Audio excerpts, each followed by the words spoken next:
தந்தவர். எனது இளவயது முதல் நான் படிப்பில் படுசுட்டி. என்னை 2½ வயதில் மாண்டிசோரி பள்ளியில் சேர்த்தார்கள். பின்னர் 5 வயதில் வுல்ஃபென்டால் கேர்ள்ஸ் ஹை ஸ்கூல் என்ற பள்ளியில் சேர்த்தார்கள். எனது மூத்த சகோதரி அலிசக்கா அங்கு படித்துக் கொண்டிருந்தார்கள். பள்ளியில் 1ஆம் வகுப்பிலேயே நான் முதன்மை ஸ்தானத்தை அடைந்தேன். First rank. ஒவ்வொரு பரீட்சையிலும் நான் தான் முதல். அது சிறிய டெஸ்டாக இருந்தாலும் சரி, பெரிய எக்ஸாமாக இருந்தாலும் சரி. எனது ஆசிரியர்கள் என் தந்தையிடம், உங்கள் மகள் மிகவும் புத்திசாலியாக இருக்கிறாள், அவள் கேட்கும் கேள்விகளுக்கெல்லாம் பதில் சொல்ல எங்களால் முடியவில்லை, அவளுக்கு டபுள் ப்ரமோஷன் தருகிறோம் என்றார்கள். எனது தந்தையார் மறுத்து விட்டார்கள். பள்ளியில் எப்பொழுதுமே முதன்மை ஸ்தானத்தை பெற கர்த்தர் கிருபை செய்தார். 1ஆம் வகுப்பு முதல் 10ஆம் வகுப்பு வரை எல்லா டெஸ்ட், எல்லா எக்ஸாம்களிலும் நான் ஃபர்ஸ்ட் ரேங்க் பெற்றேன். 2ஆம் ஸ்தானம், 2ஆம் மார்க் வாங்கினால் எப்படி இருக்கும் என்றே எனக்கு தெரியாது. ஓட்டை ஷூஸ், பீத்தல் சாக்ஸ், கிழிந்த யூனிஃபார்ம் தான். ஆனாலும் அதை போட்டுக்கொண்டு ஒவ்வொரு தேர்வுக்கும் முதல் ரேங்க் ப்ராக்ரஸ் கார்டை வாங்க பள்ளி அசம்பிளியில் வைத்து பெற நான் முன்னணியில் நின்றிருக்கிறேன்.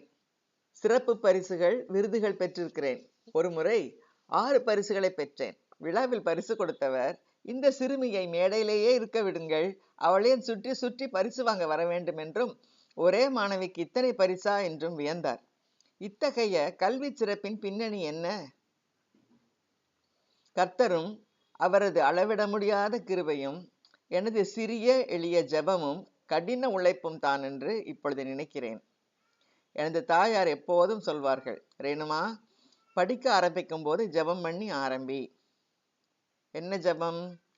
ஆண்டவரே, நான் படிப்பது எனக்கு நன்றாக புரிய வேண்டும், படிப்பது எல்லாம் ஞாபகத்தில் இருக்க வேண்டும், மனதில் அப்படியே பதிய வேண்டும், படிப்பது எல்லாம் பரீட்சைக்கு வர வேண்டும், நான் திறமையாக பரீட்சை செய்ய வேண்டும், ஃபர்ஸ்ட் ரேங்க் வாங்க வேண்டும்.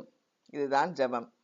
புத்தகத்தை கையில் எடுக்கும் போதே 1 நிமிடம் ஜெபித்து விட்டு படிப்பது வழக்கமாகிவிட்டது. புத்தகத்தை திறந்தவுடனே அதில் கையை வைத்து, இயேசு சுவாமி, இந்த பாடத்தை என் மனதில் பதிக்க வேண்டும் என ஜெபித்து விட்டுத்தான் நான் படிக்க ஆரம்பித்தேன். செய்யுள், அட்டவணை, வாய்ப்பாடுகள் ஏதும் மனப்பாடம் செய்ய வேண்டுமானாலும், ஆண்டவரே, இந்த பாடம் லேசாக மனதில் பதிய வேண்டும், என் மனதில் மறக்காமல் இருக்க உதவி செய்யும் என்று ஜெபிப்பேன். அதுபோலவே ஒவ்வொரு பரீட்சைக்கு செல்லும் போதும் அம்மா ஜெபிக்க சொல்வார்கள். வீட்டிலேயும் பரீட்சைக்கு செல்லும் முன்னால் ஜெபி, பரீட்சை ஹாலிலும் ஜெபி, ஜெபம் பண்ணி டெஸ்ட் பேப்பரை பார், ஜெபம் பண்ணி பரீட்சை எழுது, எனக்கு ஃபர்ஸ்ட் ரேங்க் வாங்க உதவி செய்யும், படித்ததெல்லாம் ஞாபகத்துக்கு வர வேண்டும், குறித்த நேரத்துக்குள்ளாக பேப்பரை முடிக்க வேண்டும் என்றெல்லாம் ஜெபிக்க வேணும் என்று என் அம்மா சொன்னது இன்னும் என் காதுகளில் துணித்து கொண்டிருக்கிறது. நானும் அவ்வாறே ஜெபித்து விட்டுத்தான் பரீட்சைக்கு போயிருக்கிறேன். அங்கு எக்ஸாம் ஹாலிலேயும் ஜெபித்து விட்டுத்தான் பேப்பரை தொடுவேன். அல்லேலூயா, முழு பேப்பரும் தெரிந்ததாக இருக்கும். எதை எழுவது என்பதுதான் டைலமா. கர்த்தர் ஜெபங்களை கேட்கிறவர், நமது முயற்சியை பார்க்கிறவர், பதிலளிக்கிறவர். ஜெபமில்லாத முயற்சியும் வீண், முயற்சி இல்லாத ஜெபமும் விருதா. பரீட்சை முடிந்த பின்னர் ரிசல்ட் வரும் வரை, திருத்துபவர் கண்ணில் தயவு கிடைத்து நல்ல மார்க் வரும் வரை ஜெபம் தொடரும். மாண்டிசோரியில் படிக்கும்போது காரில் சென்றேன். இப்போதோ 1ஆம் வகுப்பில் அரசு பள்ளியில் பீந்த யூனிஃபார்ம், பீத்தல் ஷூ, சாக்ஸ் போட்டுக்கொண்டு பரதேசி கோலம். ஆனால் கர்த்தர் மட்டும் கூடவே இருந்தார்.